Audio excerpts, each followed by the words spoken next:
Bismillahirrahmanirrahim. Assalamualaikum warahmatullahi wabarakatuh. Pada video kali ini, Miss akan membahas soal kisi-kisi trigonometri. Jadi kalian bisa lihat di halaman 207 ada 5 soal.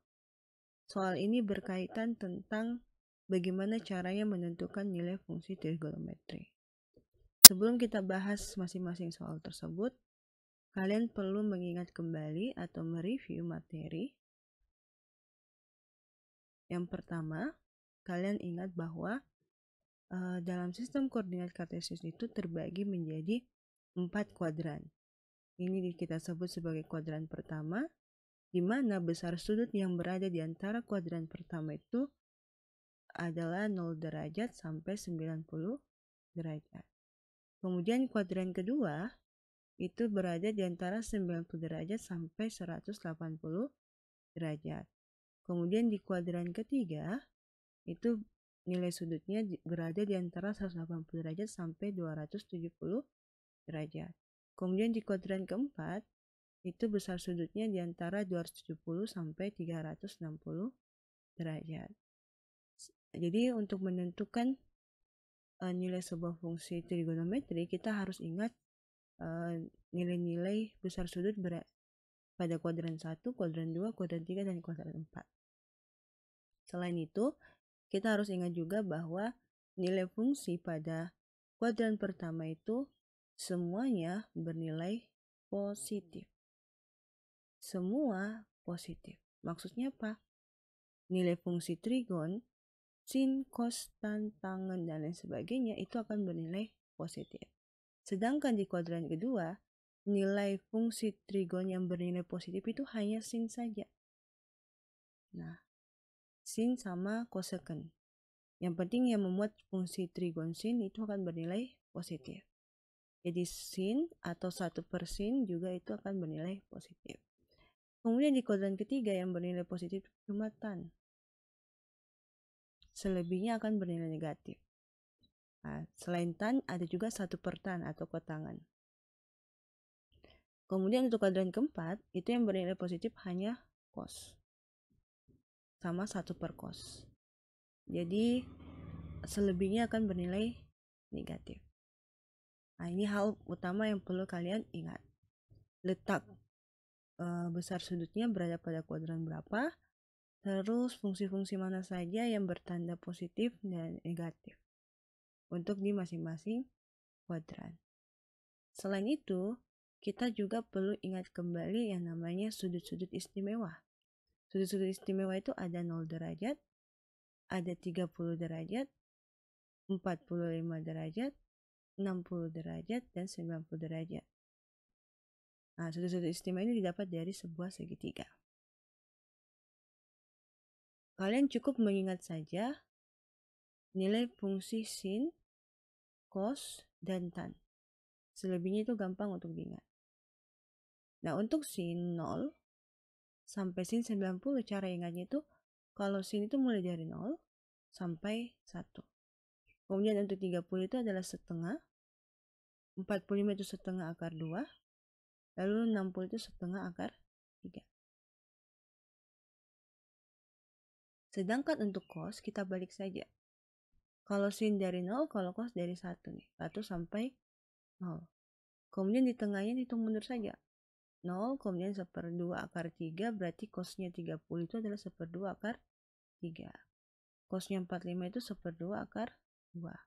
Cosnya 60 itu adalah setengah. Nah, untuk tangen, ingat saja tangen itu berarti sin per cos. Berarti 0/1 itu adalah 0. Kemudian setengah bagi setengah akar 3 itu adalah 1/3 akar 3. Kemudian setengah akar 2 dibagi setengah akar 2 adalah 1. 1/2 akar 3 dibagi 1/2 akar 3 itu adalah akar 3. Kemudian ini tak terhingga atau tak terdefinisi. Jadi, ini adalah model kalian untuk menentukan nilai-nilai fungsi trigonometri yang lebih besar dari 90 derajat. Di internet banyak kok tabel-tabel fungsi trigonometri yang lebih dari 90 derajat. Kalian mau hafal juga boleh. Nah, tapi pada dasarnya dengan model ini saja kalian sudah bisa menentukan besar-besar sudut yang lebih besar dari 90 derajat. Oke, kita next. Oke, selain dua hal ini, kalian juga perlu mengingat kembali yang namanya sudut-sudut berelasi. Sudut-sudut berelasi itu artinya nilai fungsinya sama, hanya saja tandanya berbeda. Contohnya, misalnya ini kan sudut 90 derajat. Yang ini 270 derajat. Kalau kalian lihat di tabel, sin 90 itu adalah 1. Sin 270 juga bernilai 1. Hanya saja tandanya yang berbeda. Itu negatif 1 karena dia berada di kuadran ke-3. Itu yang maksudnya sudut-sudut berelasi. Kemudian 0 itu berelasi dengan 180. Sinnya 0 itu adalah 0. Sin 180 juga 0. Kalau cosnya 0 itu adalah 1, cosnya 180 juga 1. Hanya saja berbeda tanda. Kalau yang tadi cos 0 itu adalah plus 1, maka cos 180 adalah min 1. Jadi nilainya sama, hanya berbeda tanda. Nah, jadi kalau misalnya nih, di sini saya punya sudutnya adalah 30 derajat. Nah, untuk cari sudut berelasinya kita tinggal tarik garis saja. Garis lurus berbentuk sudut 180 derajat. Ingat ya, garis lurus itu sudutnya adalah 180 derajat. Berarti 30 ini akan berelasi dengan sudut 210 derajat. Di mana nilainya akan sama. Sinnya 30 itu akan berelasi dengan sin 210. Sama-sama akan bernilai 1/2. Hanya saja tandanya berbeda. Kalau di sin 30 kan di kuadran pertama, berarti dia bernilai positif. Sedangkan untuk di sin 210, karena dia di kuadran ketiga kan tadi yang positif cuma tan. Nah, berarti kalau sinnya itu dia bernilai negatif. Untuk tannya juga sama. Jadi kalau di sini tan 30 derajat, itu adalah kita lihat di tabel 1/3 akar 3. Nah, untuk tan 210 derajat juga akan 1/3 akar 3. Karena mereka berada 30 derajat itu berarti kuadran pertama, berarti dia bernilai positif. 210 derajat itu berada di kuadran ketiga, itu tan positif. Berarti di sini juga positif. Jadi sudut-sudut berelasi angkanya sama, hanya saja mungkin tandanya yang berbeda. Nah, untuk sudut berelasi selain 180 bisa juga menggunakan sudut 90 derajat. Nah, tapi di sini Miss akan lebih sering menggunakan 180 derajat untuk mencari sudut berelasi. Kenapa? Karena kalau kita pakai sudut 180 derajat, fungsinya tidak akan berubah. Maksudnya kalau di soalmu itu adalah sin 210 derajat, maka nanti untuk jawabannya juga akan kita pakai fungsinya tetap sin juga. Nah, untuk lebih jelasnya, kita bahas dulu lebih detail. Ini Miss bersihkan dulu. Jadi maksudnya sudut-sudut berelasi itu kan nanti kalau kalian punya buku cetak atau catatan atau searching di internet, akan banyak rumus-rumus sudut-sudut berelasi. Untuk kuadran pertama saja ada 2 rumus, kuadran kedua juga 2 rumus, dan seterusnya. Nah, di sini Miss akan memberi saran, tapi ini sekedar saran ya. Atau secara pribadi juga Miss itu hanya sering menggunakan rumus yang fungsinya tetap, yaitu pada bagian untuk kuadran 1 itu kita tetap hanya menggunakan rumusnya itu adalah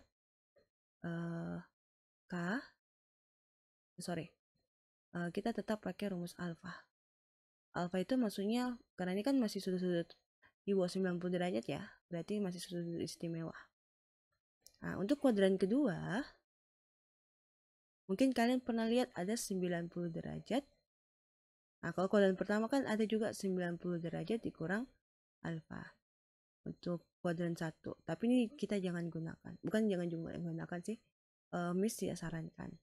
Karena kalau kalian pakai 90 derajat itu akan mengubah fungsinya. Yang tadinya soalnya sin akan berubah jawabannya jadi cos. Nah, supaya tidak terlalu ambigu, kita tetap pakai saja rumus yang mana fungsinya tidak mengalami perubahan. Jadi kalau di kuadran kedua, untuk dapat sudut-sudut kuadran kedua, kita pakai yang 180-nya. 180 itu kita akan kurangi dengan nilai alfa supaya berada tetap di kuadran kedua. Jadi kan kuadran kedua itu lebih kecil dari 180. Nah, untuk kuadran ketiga kita tetap juga pakai yang 180. Tetapi kalau kuadran ketiga kan lebih besar dari 180, sehingga di sini ditambah alfa. Nah, untuk kuadran keempat,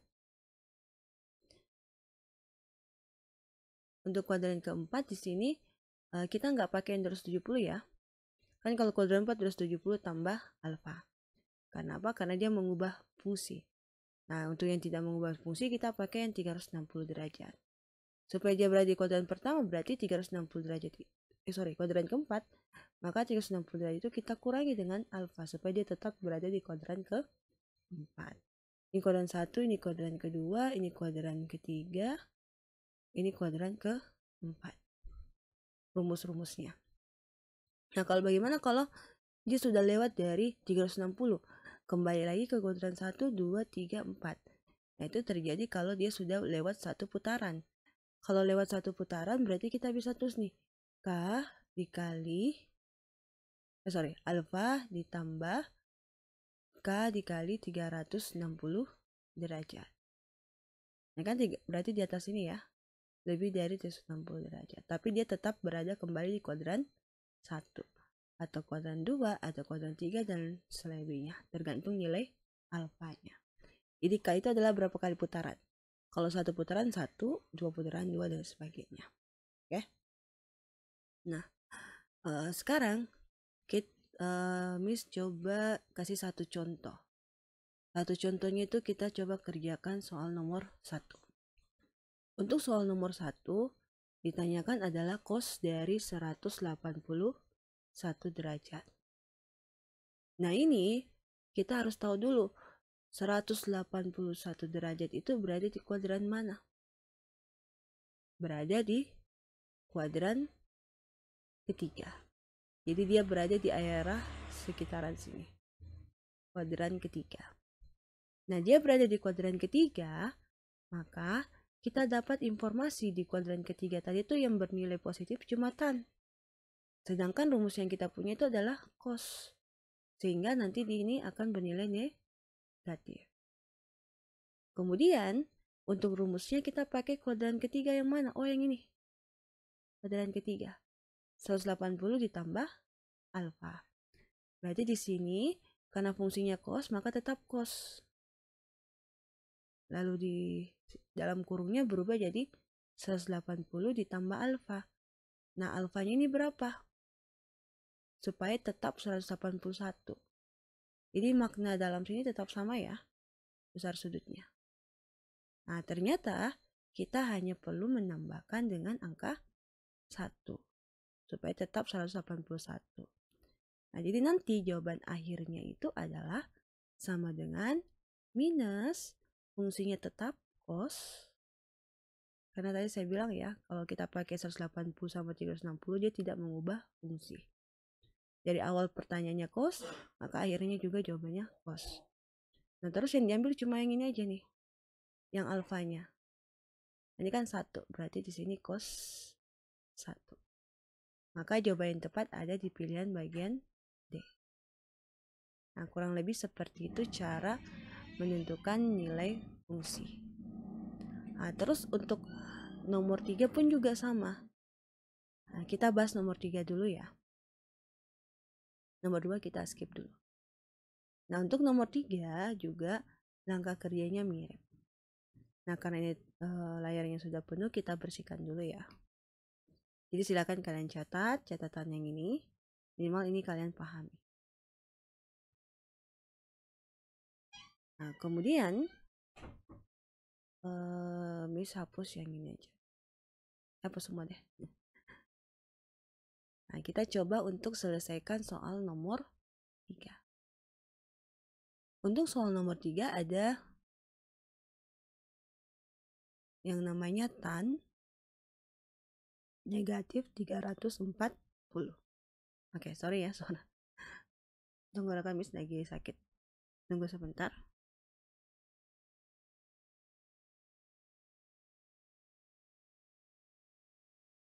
Oke, kita lanjut. Nah, untuk soal yang sudutnya negatif, berarti harus kalian ingat lagi ada aturan atau catatan baru. Yaitu misalnya, kalau di sini sin negatif alfa, maka negatif ini keluar menjadi sin alfa. Nah, terus di dalamnya itu tetap, aduh, kenapa ini? Tunggu ya. Nah, jadi kalau sin alfa, negatif alfa, maka dia berelasi dengan negatif sin, nah sudutnya yang tadinya negatif jadi positif. Nah, kalau untuk tan juga seperti itu. Kalau sudutnya itu negatif di dalam sini, maka negatifnya kita keluarkan, lalu tan menjadi sudutnya positif. Ini. Nah, beda dengan cos. Kalau cos, walaupun di dalamnya negatif sudutnya, nah dia tetap positif di sini. Cos alfa. Jadi di luar sini tidak ada tanda negatif. Itu saja yang membedakan. Oke?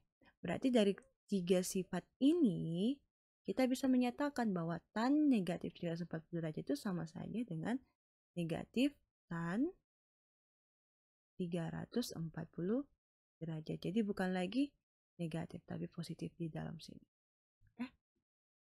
Nah, kita lanjut.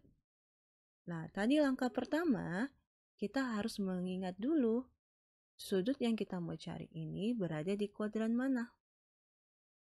Nah, kalau kalian ingat nih, atau lihat catatannya, 340 derajat itu berada di kuadran berapa? Nah, kita berada di kuadran keempat. Untuk kuadran keempat, kalian ingat yang positif cuma cos saja. Nah, cos saja yang bernilai positif.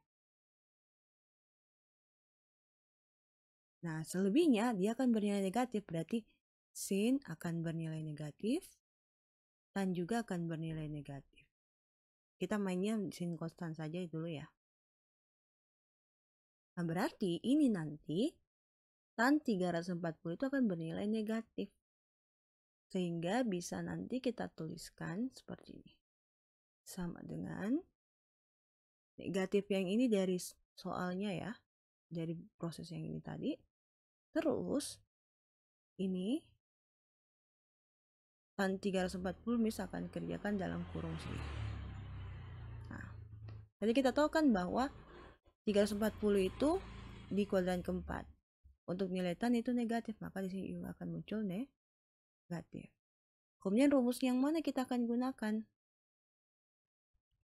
Kalian ingat kembali rumus untuk sudut berelasi di kuadran keempat, berarti kita pakai yang 360 derajat.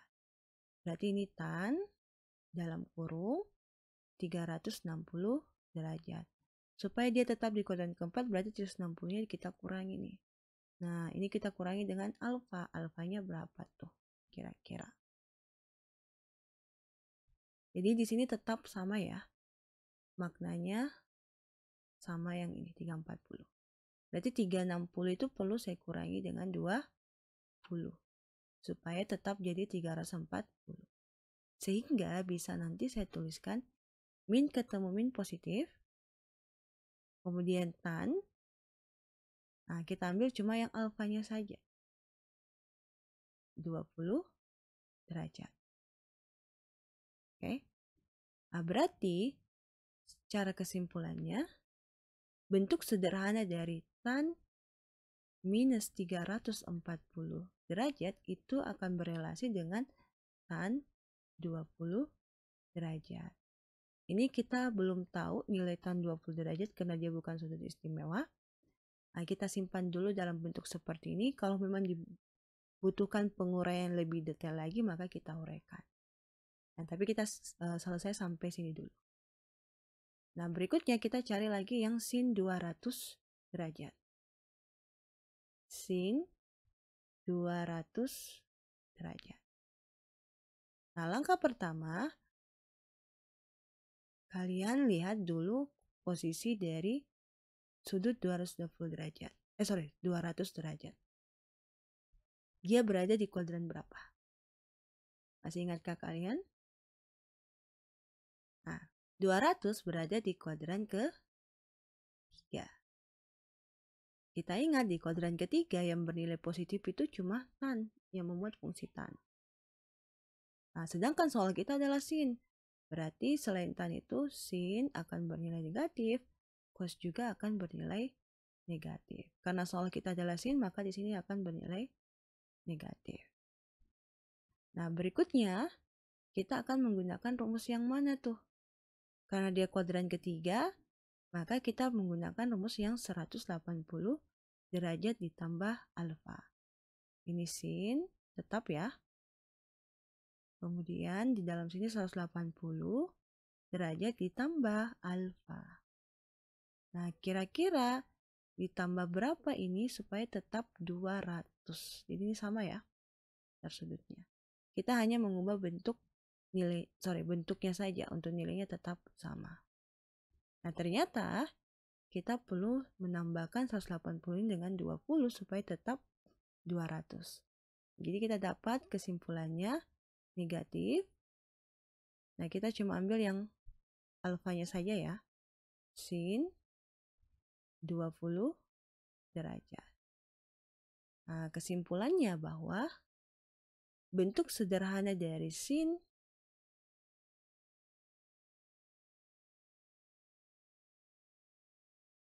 tunggu sebentar. Bentuk sederhana dari sin 200 derajat itu adalah negatif sin 20 derajat. Nah, berarti kita sudah dapat bentuk sederhana dari tan min 340 derajat dan sin 200 derajat. Nah, ini kan cos 20 derajat dia sudah sederhana. Berarti kita uraikan saja nih. Nah, tadi supaya tidak lupa kita tulis dulu ini.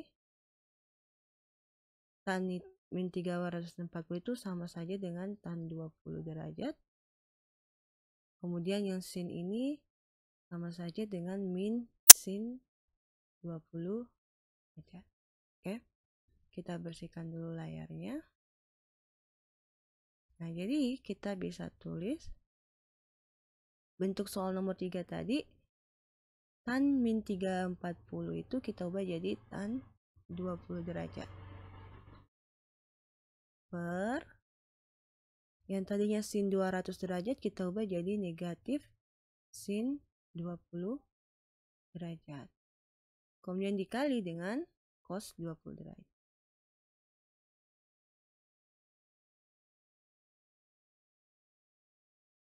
Oke, kita lanjut. Nah, berarti di sini karena besar sudutnya sama, maka kalian tidak perlu mencari berapa nilai dari masing-masing fungsi trigonometri sudut 20 derajat. Kita coba kerjakan seperti biasa dulu. Nah, ini kalau kita uraikan ya. Tan 20 derajat dikali, nah, negatif cos 20 derajat per sin 20 derajat. Jadi per sin ini mispindahkan di bawahnya cos. Tujuannya kalian akan ingat cos per sin itu sama saja dengan kotangen atau kot. Nah, jadi di sini tan 20 derajat dikali kuotangan itu kan berarti 1 per tan.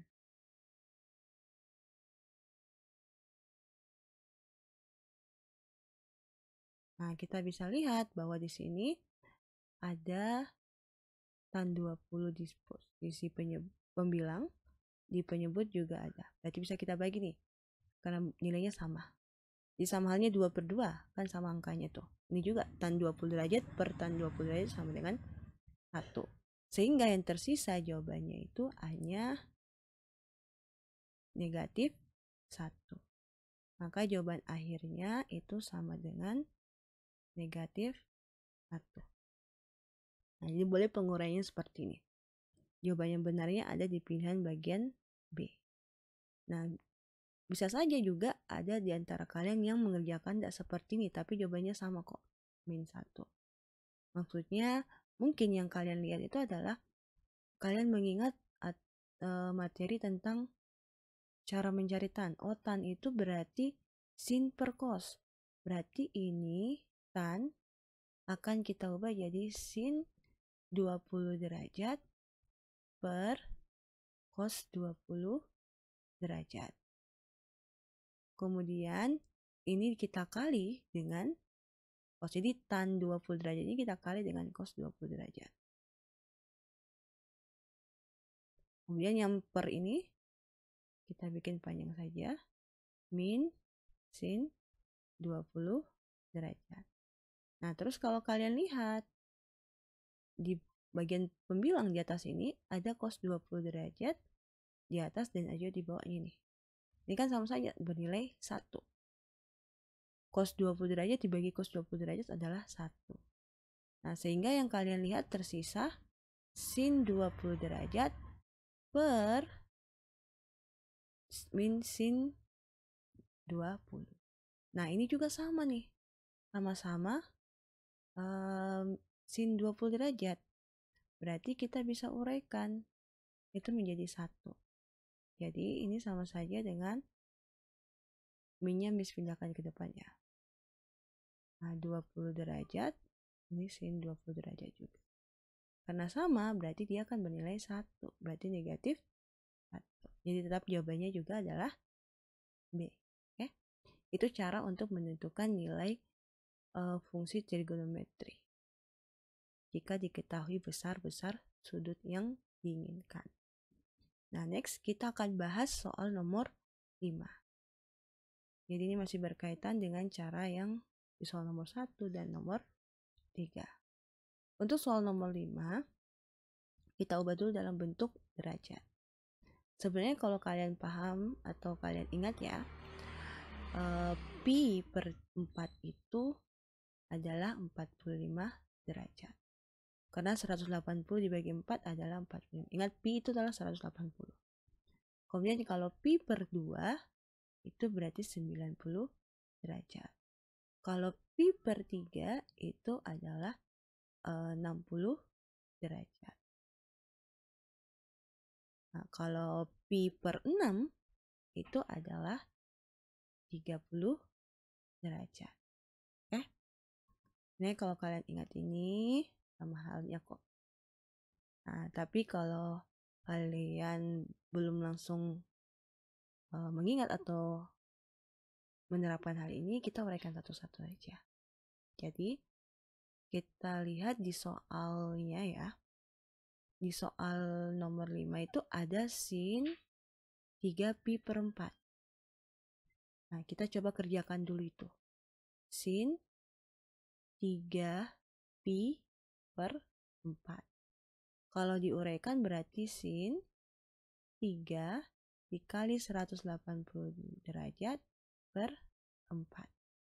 Ini sama saja dengan sin 3 dikali 180 bagi 4 kan 45 nih. Nah, berarti sama saja dengan sin 135 derajat. Jadi kalau mau tahu nilai sin 3 pi per 4 sama saja dengan mencari tahu nilai sin 135 derajat. Oke, kita next. Kalian bisa lihat lagi di pembilang ada cos 4pi per 3. Cos 4pi per 3. Ini berarti cos 4 dikali 180 derajat per 3. Ini sama saja cos 4 dikali 60. 180 bagi 3 itu 60. Nah, berarti di sini adalah cos 240 derajat. Jadi kalau mau cari tahu nilai cos 4pi per 3 sama halnya mencari tahu cos 240 derajat. Next, kita lihat lagi yang di bagian penyebut. Di penyebut ada bentuk fungsi sin 11pi per 6.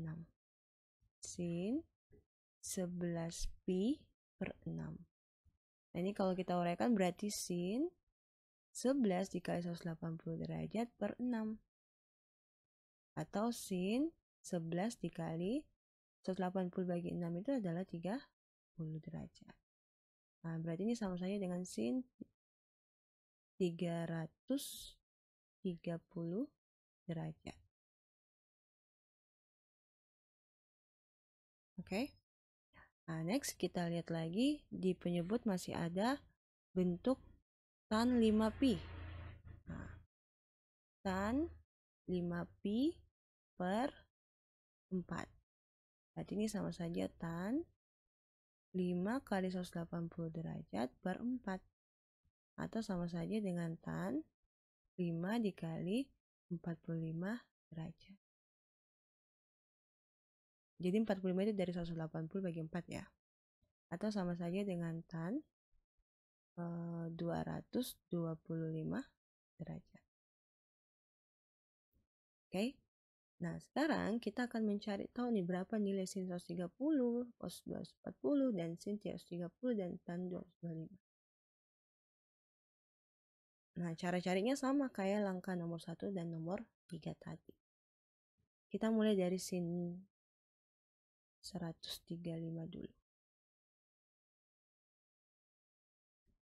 Sin 135 derajat.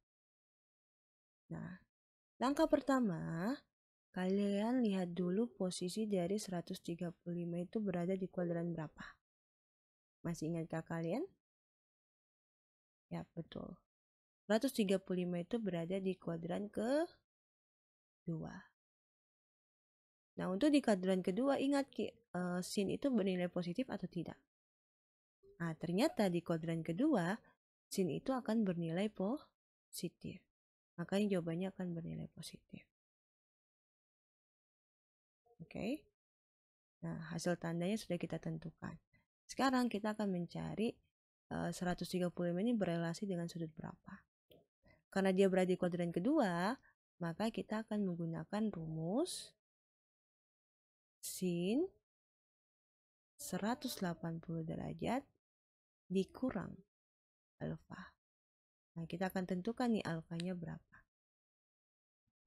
Ingat ya, di sini harus tetap 135. Jadi 180 dikurang berapa supaya jadi 135, atau bisa saja 180 dikurang 135. Berarti kita dapat di sini 45. Nah, maka sin 135 derajat itu akan berelasi dengan positif dari sin, kita ambil saja alfanya ya, yaitu 45 derajat. Nah, sin 45 derajat ini adalah sudut istimewa. Masih ingatkah kalian berapa nilai sin 45 derajat? Nilainya itu adalah 1/2 akar 2. Atau sama saja dengan akar 2 per 2. Oke. Next, kita lanjut untuk cos 240 derajat. Nah, untuk cos 240 derajat, langkah awalnya kita tahu dulu di mana letak posisi 240 derajat. Dia berada di kuadran ke-3. Untuk kuadran ketiga, kita lihat soal kita adalah cos.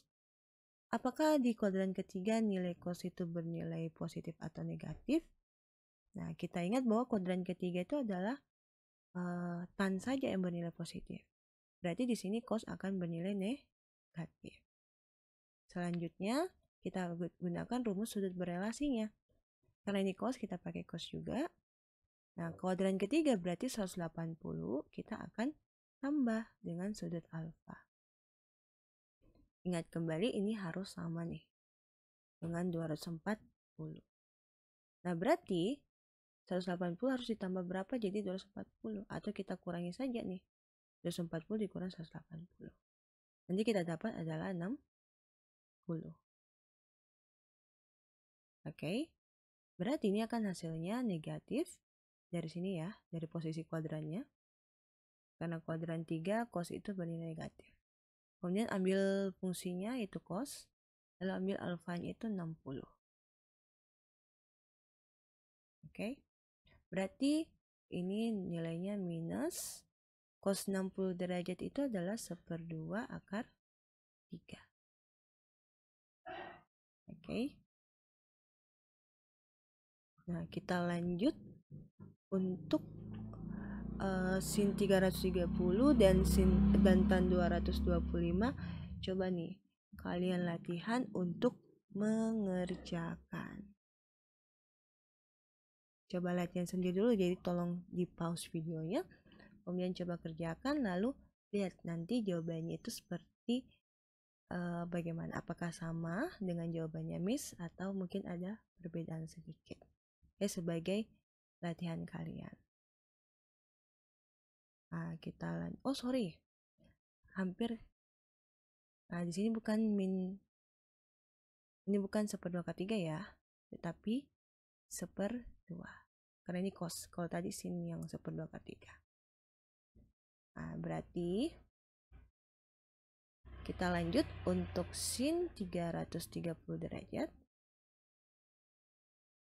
Nah, cara pertama kan kita harus tahu dulu nih letak dari 330 derajat.